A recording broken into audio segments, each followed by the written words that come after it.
Hi everyone. Regular viewers of this channel will know I've been following this Russia investigation, this Russiagate nonsense now for ever since its inception, before the 2016 election even. And I believe that the former MI6 spy Christopher Steele is at the centre not just of the Russiagate investigation, but also at the centre of the Skripal poisoning with this supposed Novichok. For those who don't know, just a quick recap. Christopher Steele was the man behind the now infamous PP tape dossier, the dodgy dossier that was published in BuzzFeed back in 2017, just before Trump was inaugurated. When that happened, the first thing that the UK government did was slap a D notice on the media from mentioning Christopher Steele's name. Christopher Steele was the man who authored it. Now, the BBC, the Telegraph, and I think the Guardian? The BBC, the Telegraph, and the Guardian, yes, ignored that D notice. A D notice is advisory. It's something that the government do that they say protects the national security. But in that instance, Christopher Steele's name was all over the internet, so it was ignored by those three outlets. Then when the Skripals were poisoned, the first thing, again, that the government did was put a D notice on the media in the UK from mentioning either the name Pablo Miller or the name of Christopher Steele's company, Orbis Business Intelligence.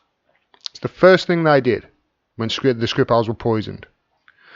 Now, Pablo Miller he was actually the guy who recruited Sergei Skripal as a spy for the UK, and it was believed that Christopher Steele was his handler. Christopher Steele lives less than half a mile, I believe, away from Sergei Skripal, so it's all messed up. It's all mixed up, all this is.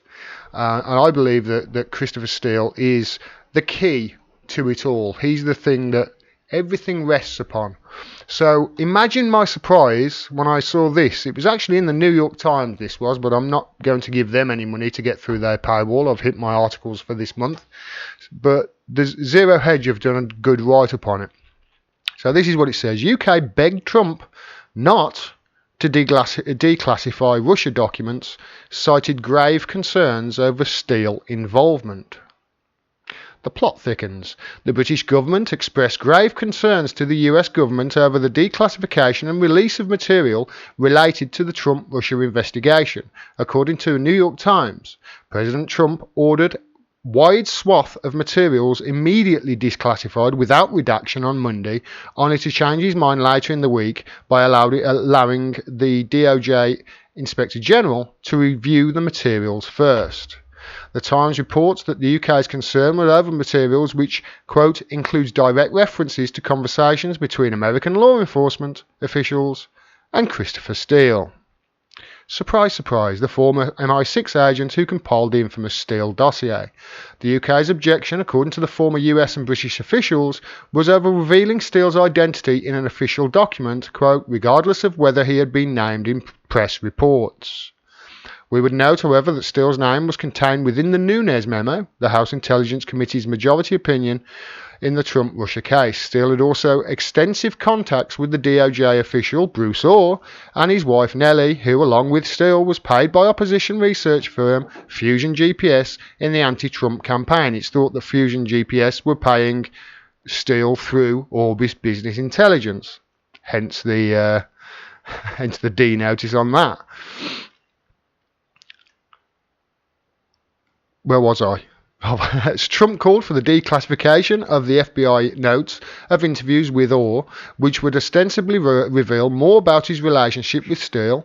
Orr was demoted twice within the Department of Justice for lying about his contacts with Fusion GPS. Perhaps the Brits are also concerned, since much of the espionage performed on the Trump campaign was conducted on UK soil throughout 2016. Recall that Trump aide George Papadopoulos was lured to London in March 2016, where Maltese professor Joseph Mifsud fed him the rumour that Russia had dirt on Hillary Clinton. Thanks to the great work of Adam Carter and Elizabeth Lee Voss, Joseph Mifsud is one dodgy person with deep ties to British intelligence. It was later at a London bar that Papadopoulos would drunkenly pass the rumour to Australian diplomat Alexander Downer, who Strzok flew to London to meet with. I'll leave the link to this article down below. But as you can see there, whenever anything comes to light with regards to Christopher Steele, all of a sudden people don't want the information coming out, and it's usually the UK.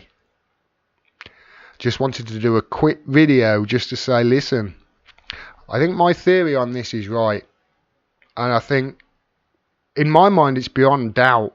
It really is. Once you start looking at all the evidence, you start piecing things together, it all hinges on him. It all hinges on him.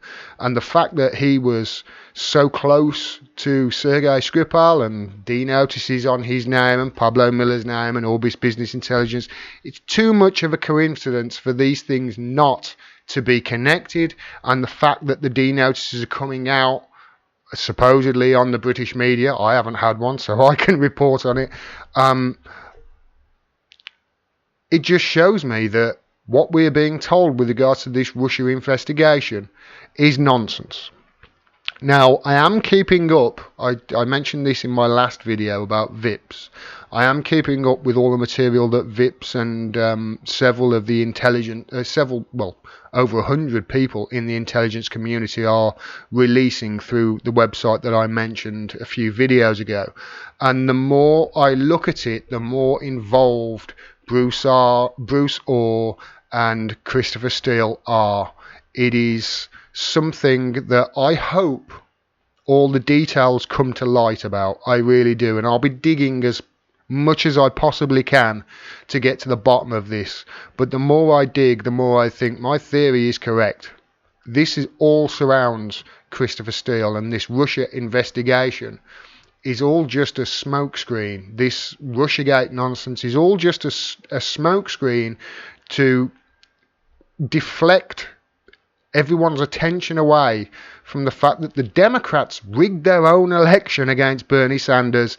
Then they lost to a reality TV star in the election, and they're using this Russia nonsense as an excuse for them not to repent, for them not to change their ways, and for them to carry on being the corrupt organisation that they are. I keep everybody informed on this, but I just wanted to do a video on this one report that came out in the last few days, because it really is interesting. Whenever Christopher Steele's name comes up, whenever it comes up, the UK are desperately trying to stop anything more coming out than already has. And as this caption says, it just says to me one thing and one thing only. Something to hide, Theresa May? If you like this video and you want to see more, please subscribe and click the bell below. Independent media voices like mine are being censored across all social media platforms, so please share my videos everywhere you can to spread the word. If you can, please become a patron. The link is below as well. $1, $2, $5 a month, whatever you can afford. It really helps. I cannot do this without your support. Thanks very much for your support. Until next time.